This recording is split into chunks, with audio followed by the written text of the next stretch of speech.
Hello and welcome to More Practice with ABGs with David Woodrow.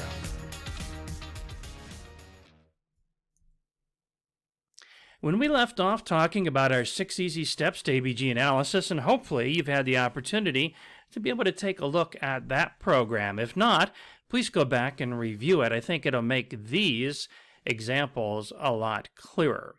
So we talked about the normal values that you find on an arterial blood gas, the pH being 7.35 to 7.45, the PCO2 being 35 to 45, the PO2 being 80 to 100, and the oxygen saturation between 95 and 100%. Our bicarbs should be between 22 and 26, and our base excess plus or minus 2. We're going to talk about this additional component, the base excess, today, along with some additional examples to help illustrate how we read our blood gases. By the way, these results are results that are commonly associated with blood gases. The actual results at your institution may vary depending upon the equipment that they're using to be able to identify your blood gas. Our 6 easy steps to ABG analysis that was covered in our first video. We look first at the pH and ask, is the pH normal or is the pH acidotic or alkalotic? So the first thing we're evaluating is the pH when we look at a blood gas. If we look at that blood gas and we see the pH is normal, well, we're still going to move on. So we don't just stop and say, oh, pH is normal, we don't need to do anything more. Nope, we need to still move on and look at the rest of the blood gas. The second component is the CO2. So we ask, is the PCO2 normal, or is it falling on the acidotic or on the alkalotic side? Then we look at the bicarb. We ask if the bicarb is normal, acidotic, or alkalotic. In step 4, we're going to match either the CO2 or the bicarb with the pH. This is the primary imbalance. So the primary imbalance is going to go the same way as the pH. Okay, wait a minute. Didn't I just say a few moments ago that the pH could be normal? If the pH is normal, we want to look for what side of 7.4 does it fall on to be able to do this matching. If the pH is abnormal, then it's very obvious. It's going to be acidotic or alkalotic. The primary imbalance is always going to match the pH. Next, we'll take a look at the PCO2 and the bicarb to see if one goes the opposite direction. Now, when we're talking about opposites here, we're talking about acidotic, alkalotic. We're not talking about up and down. If you've been looking at blood gases and talking about up and downs, you're going to get confused because not everything goes the same direction. So we want to talk about them in terms of acidotic or alkalotic instead of in terms of up and down. Then we look at the O2 and the O2 saturation, ask, are they normal? Is the O2 and the O2 saturation normal? To help us to find hypoxemia. We also have this idea of compensation. So in the blood gases we're looking at today, we're going to talk a little bit about compensation. There's a handout that accompanies this program, and on page 3 of the handout it goes into a lot more detail about what compensation is. Basically, compensation is the body's attempt to try to maintain a normal pH. So our body would like to maintain a pH of 7.4 all the time. However, when some problems occur within the body, for example, maybe the patient has a respiratory problem, the body's going to compensate for that abnormal respiratory problem by having the kidneys either produce more bicarb or retain or dump hydrogen ions, acid, in order to be able to balance the pH. So we have 2 main systems that are working here. We have the respiratory system, and the way that it works is through manipulating CO2. Then we have the metabolic system, which is going to be illustrated here by the kidneys. And that's the system, what it uses is bicarb in order to be able to manipulate the pH.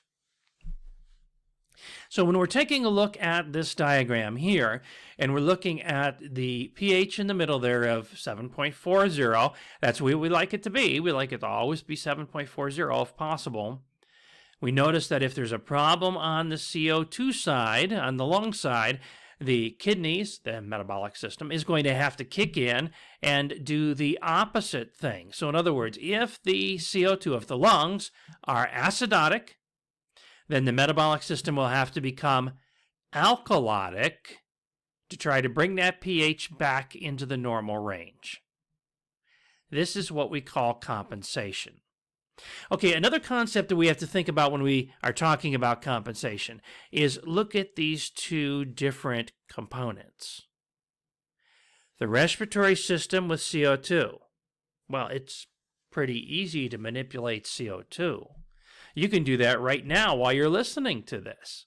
You can hold your breath and increase your CO2. You can breathe faster and blow off your CO2. On the other side of the coin, though, the metabolic system is going to take longer. The kidneys will have to produce more bicarb, or they'll have to dump more acid.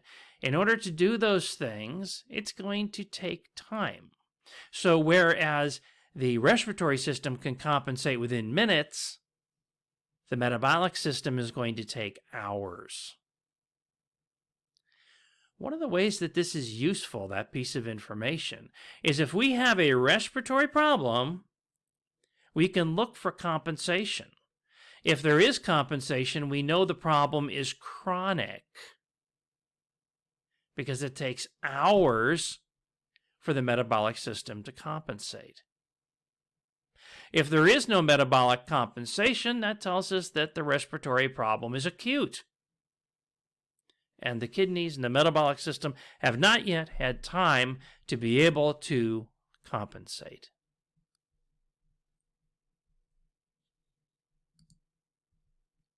Well, the metabolic system includes more than just the kidney and the bicarb. The metabolic system also has other buffers that help with buffering acids. And acidosis can happen fairly quickly in your patient. As you know, you have a patient who has a respiratory acidosis or a respiratory problem, that can occur fairly quickly. In addition, a metabolic acidosis could occur fairly quickly if your patient had sudden decompensation.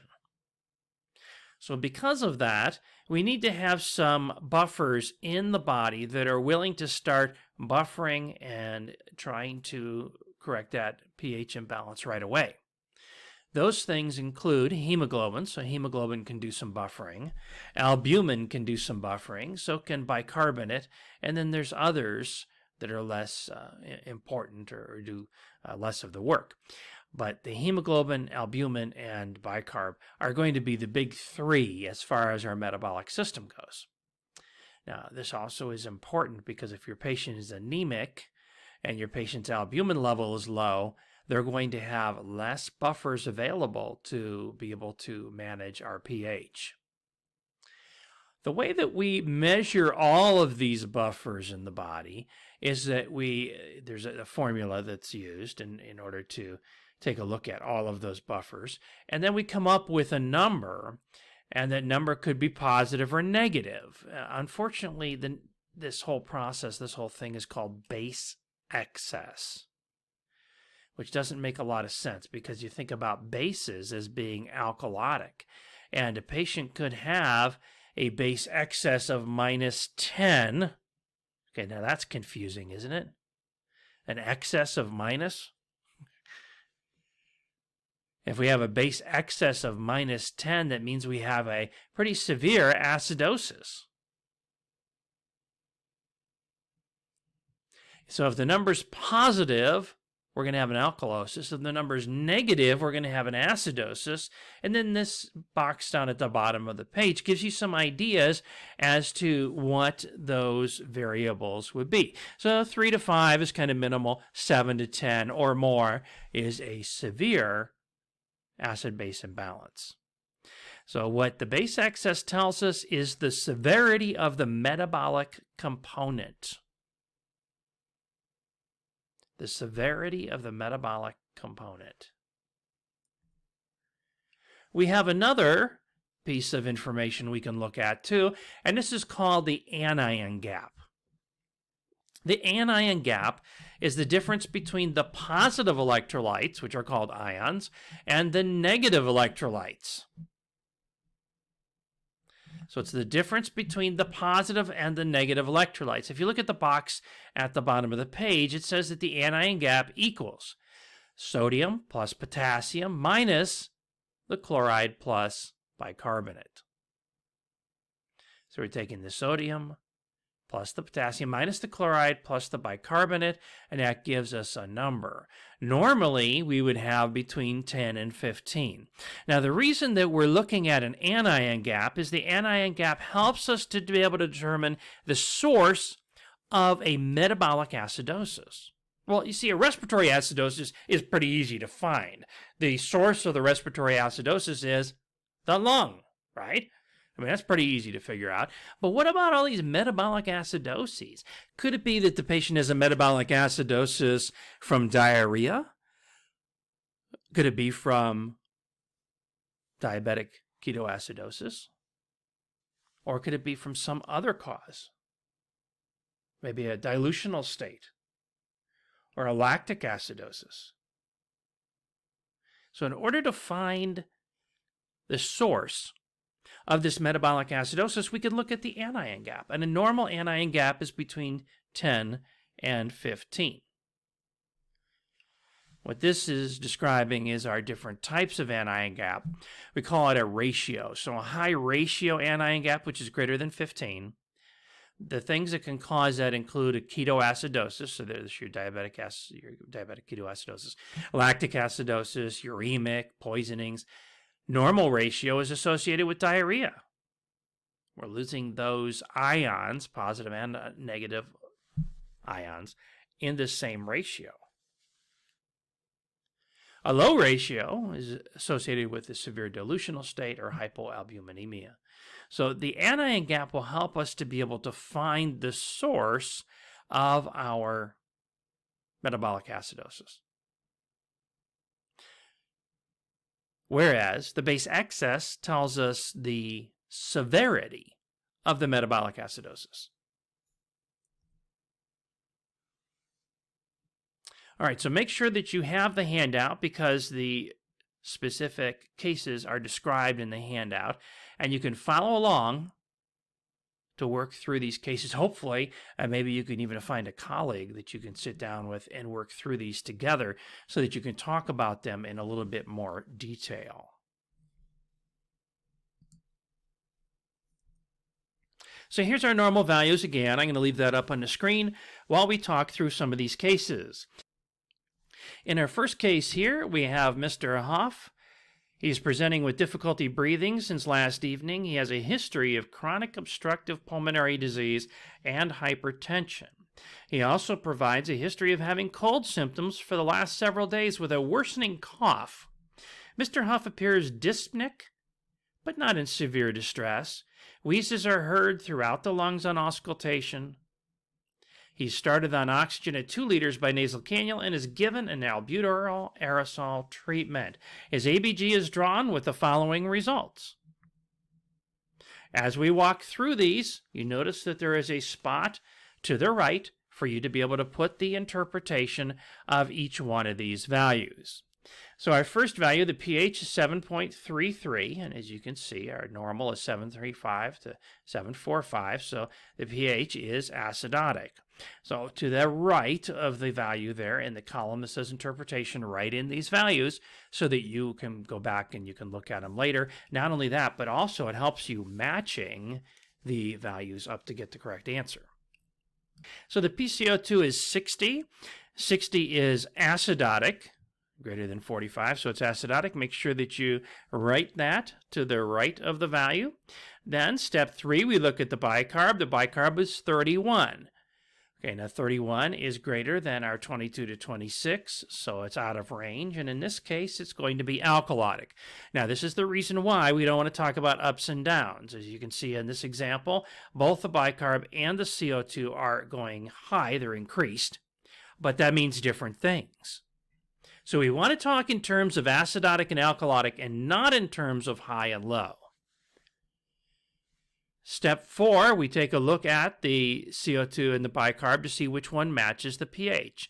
In this case, it's the CO2 that matches the pH. Therefore, we have a respiratory acidosis. Step 5, we look to see whether or not the bicarb, in this case, since it's the other one, is going the opposite direction, and in fact it is alkalotic. So we have compensation. We want to find out whether or not that's full or partial compensation. So we go back and look at the pH again. Did the compensation get the pH back into the normal range? In this case, no. The pH is still acidotic. Therefore, the compensation is partial or incomplete because we did not get the pH back into the normal range. If the pH was normal, then we would say that it was fully compensated because it got the pH back into the normal range. Okay, next, we look at the PO2 and the O2 saturation. PO2 is 75, is less than 80, and the O2 saturation of 94% is less than 95, so we have hypoxemia. Lastly, take a look at our base excess. Our base excess of +5 is indicating that we have more base or more alkalosis than we need. So it's quantifying our compensation as being significant in this example. So there was a significant amount of compensation necessary in order to be able to get that pH back up to 7.33 and to compensate for that elevated CO2. So our full interpretation of this blood gas is it's a partially compensated respiratory acidosis with hypoxemia. In this case, it seems like the cause is pretty straightforward, the COPD exacerbation, but oftentimes an exacerbation of COPD is caused by an infection. So we would want to be looking for the possibility that this patient could be infected as well. And our treatment is going to be to treat the COPD. So open up those airways, decrease the inflammation, treat any infection that might be present, and hopefully we'll be able to get that blood gas back into the normal range. Okay, let's take a look at another example. Case number 2. Ms. Rivers is a 68-year-old admitted for acute pulmonary edema and adjustment of her CHF medications. She has been recovering well, and plans are to start ventilator weaning in the morning. During your morning assessment of Mrs. Rivers, you notice that she has tachycardic and has frequently registering high-pressure alarms with a peak pressure of 60 centimeters of water on the ventilator. She suddenly becomes hypotensive and has a cardiorespiratory arrest. During resuscitation, an ABG is drawn with the following results. So we have a pH of 6.82. Now that's lower than 7.35 and therefore is acidotic. She has a CO2 of 75, which is also acidotic because it's greater than 45. And she has a bicarb of 12. 12 is less than 22 and therefore is also acidotic. So now when we try to match up either the CO2 or the bicarb with the pH, we notice that they both match with the pH. So this is a combined respiratory and metabolic acidosis. Therefore, there cannot be any compensation. Since both systems are involved, there can be no compensation. Now, this makes sense when we take a look at our case study. In our case study, our patient had a cardiopulmonary arrest. During that cardiopulmonary arrest, it is likely that we did not have circulation, which would then cause the patient to have a metabolic acidosis. We did not have adequate ventilation, which would then cause a high CO2 and a respiratory acidosis. Next, we look at the PO2 and the O2 saturation. The PO2 is 100, O2 saturation is 89%. Now that's interesting, isn't it? Our PO2 is 100, but, which is normal, actually on the high side of normal. Our O2 saturation is 89%. Why is our saturation so low if our PO2 is that high? Acidosis can cause the patient not to be able to bind oxygen to hemoglobin in the normal way it should. So maybe you've heard of that oxyhemoglobin dissociation curve. And what that says is that there are certain factors that are going to interfere with how well oxygen binds to hemoglobin. One is pH, one is temperature, and one is CO2. Well, in this case here, we have both a pH problem, acidosis, and we have a high CO2. So those two things are interfering with how well that PO2, which is the dissolved oxygen in the blood, binds to hemoglobin to become oxygen saturation. Okay, now when you're looking at this blood gas, you may say, oh, the PO2 is okay. I mean, he's fine.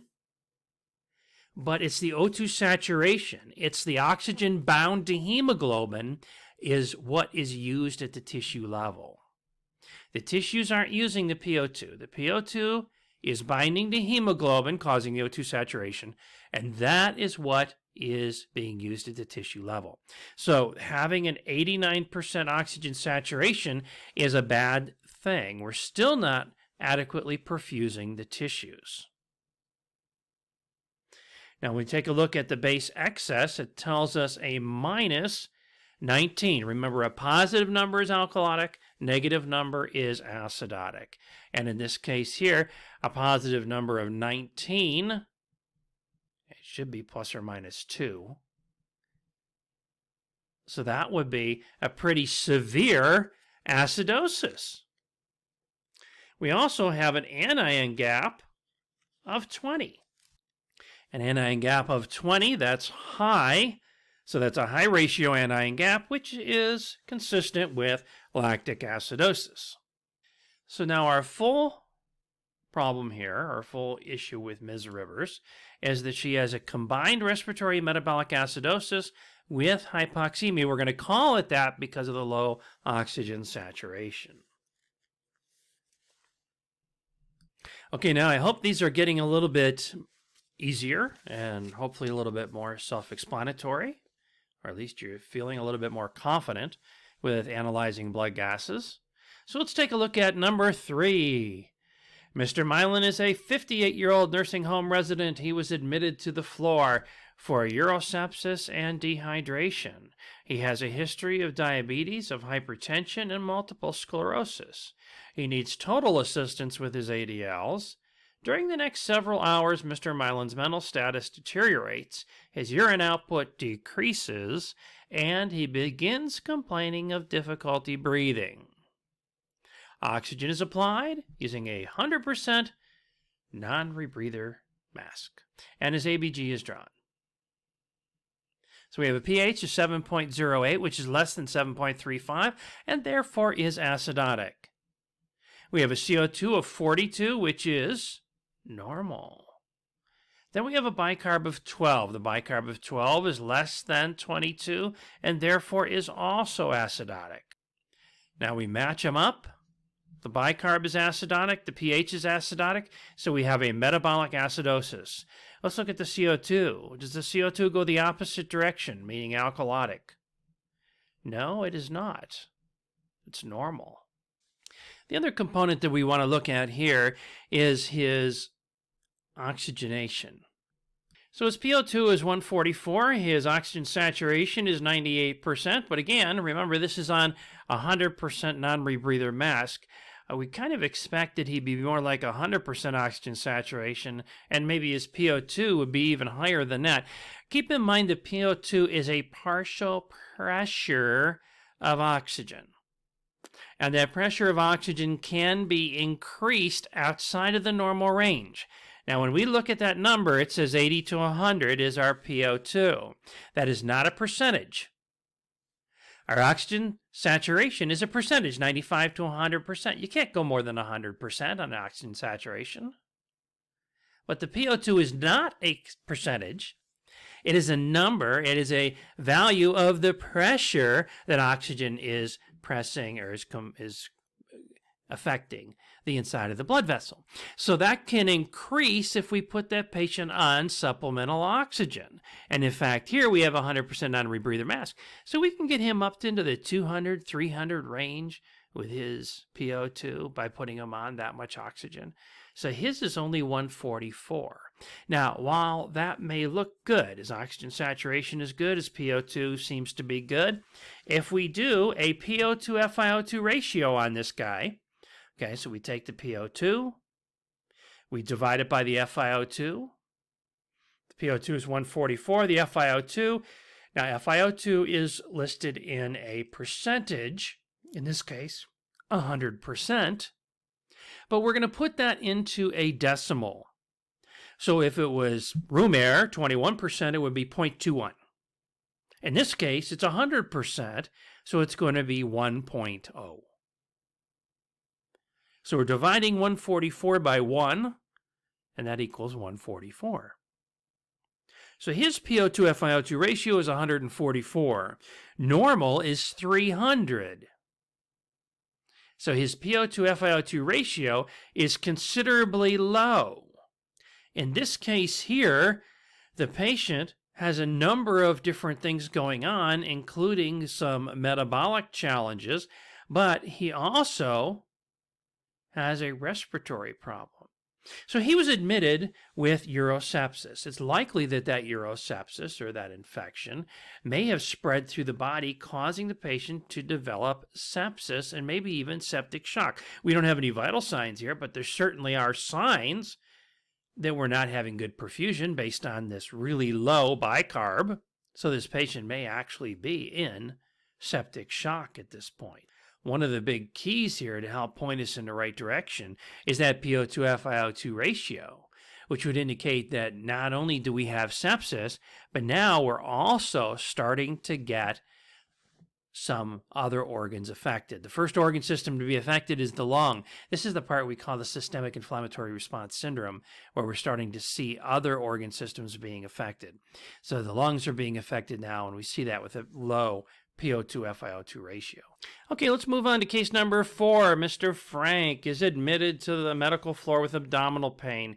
He complains of severe pain in the left upper quadrant radiating to his back. The pain worsens with the ingestion of food. Although Frank has vomited 3 times since admission, his pain has not lessened. The previous history includes peptic ulcer disease and asthma. Social history includes a heavy alcohol usage. Due to Mr. Frank's account of asthma and an increased respiratory rate, an ABG is drawn here. Okay, so let's take a look at that ABG. The pH is 7.55, which is greater than 7.45, and that is alkalotic, yes. And the CO2 of 32 is less than 35, so that is alkalotic. And then our bicarb of 27 is actually just a tidbit high, just a little bit high, so that's also alkalotic. Again, when we're matching these things up, we want to try and match the ones that match the pH, which would be both the CO2 and the bicarb. So in this case, we have a combined metabolic and respiratory alkalosis. Our PO2 is 92, our O2 saturation is 98%, so we don't have any problems on the oxygenation front, so we feel probably pretty good about that, especially with his history of asthma. However, he does have this metabolic and respiratory alkalosis going on, so we'd have to go back and try to determine where that's coming from. His symptoms sound an awful lot like he may have pancreatitis. Vomiting can cause the patient to lose acid. Okay, now think about this for a minute. The stomach is producing acid all the time to help with digestion. If we're vomiting up that acid, we could be losing a considerable amount of acid, and the patient could actually become alkalotic. So, we mentioned earlier, diarrhea causes the pH to go down, and vomiting causes the pH to go up. So the pH goes the same way as the fluids. They're coming up, pH is going up, going down, pH is going down. Base excess is +5, indicating that he's got a little bit more alkalosis than he should have. It should be ±2. In this case, it's +5, indicating a mild metabolic alkalosis is occurring. So we're able to quantify that in some way as to what that 27 actually means. And now on to case number 5. Mr. Zenker is a 24-year-old with multiple fractures from a motor vehicle accident. He had surgery yesterday to repair a fractured femur and has been recovering well, but this morning he starts complaining of difficulty breathing. Oxygen is applied using a 100% non-rebreather mask and a ABG is drawn.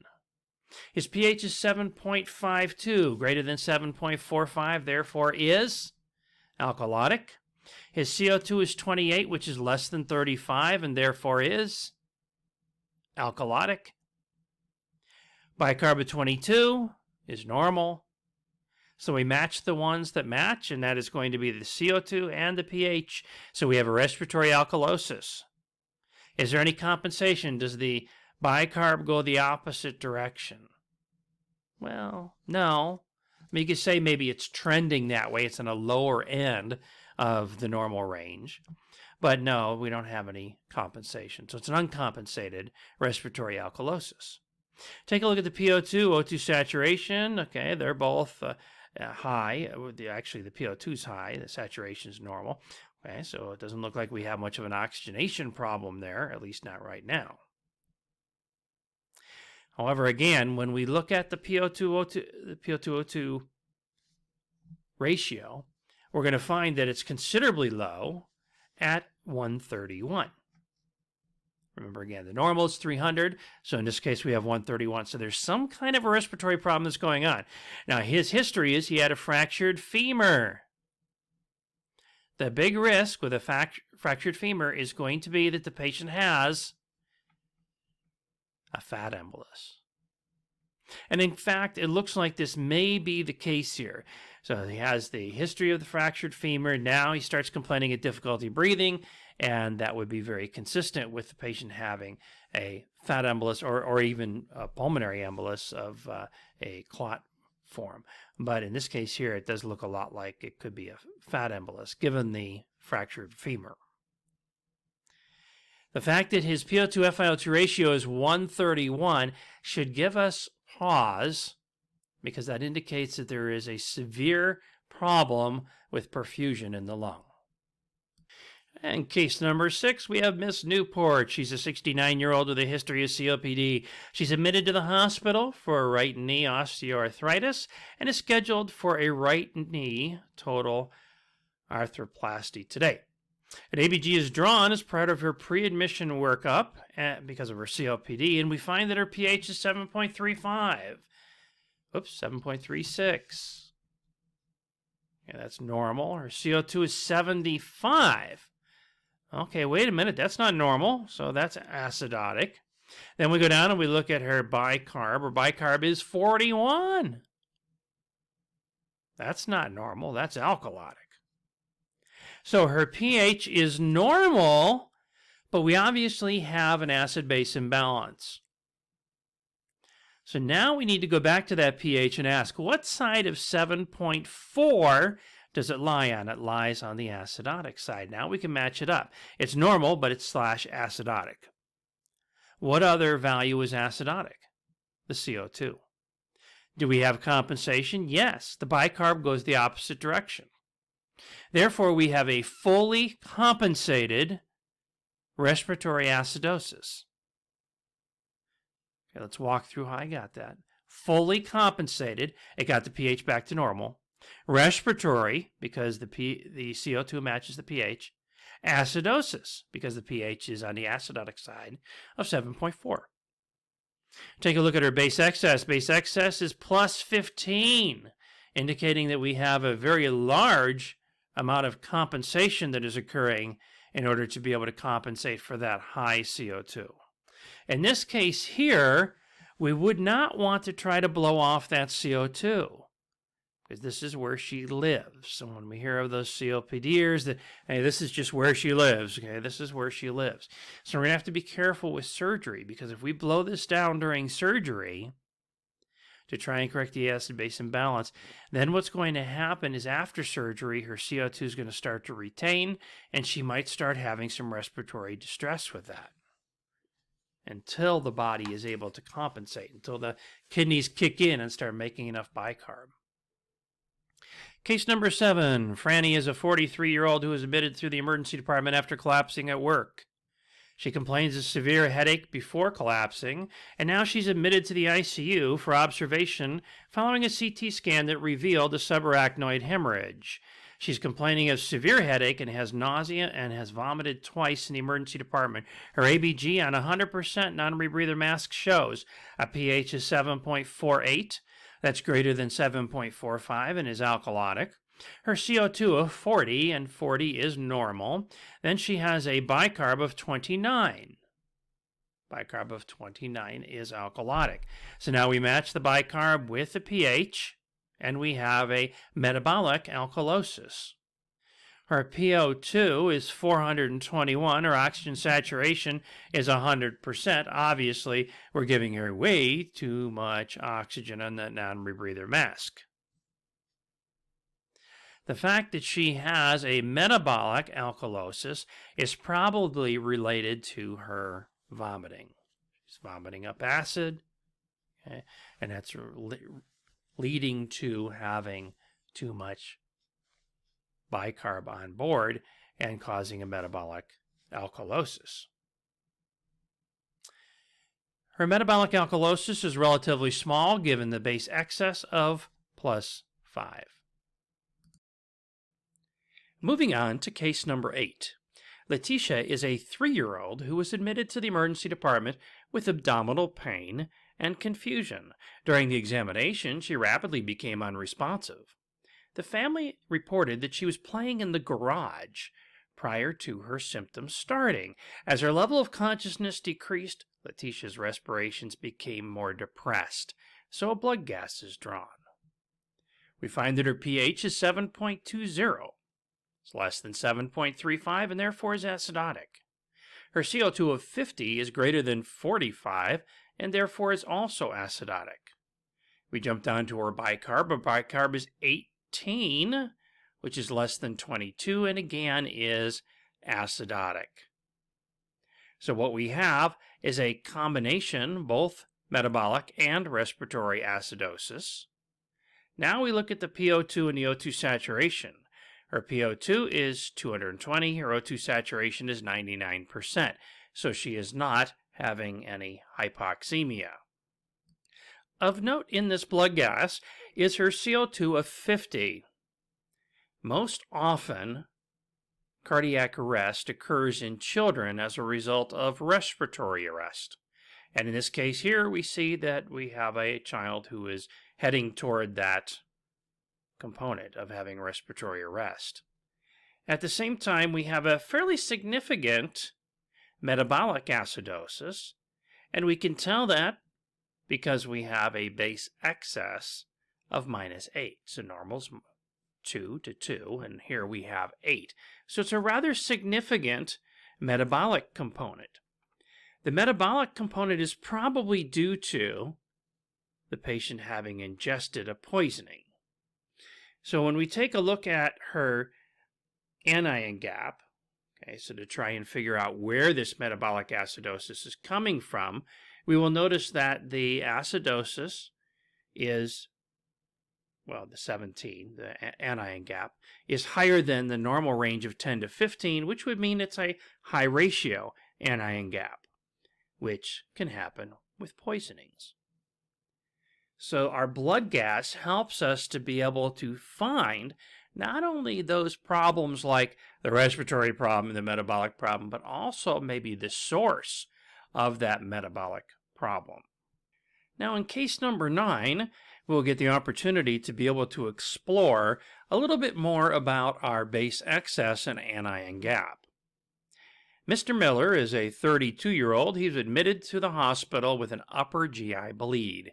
He is a known alcohol abuser and was started on an alcohol withdrawal protocol. At this time, he is very shaky and appears exceptionally uncomfortable.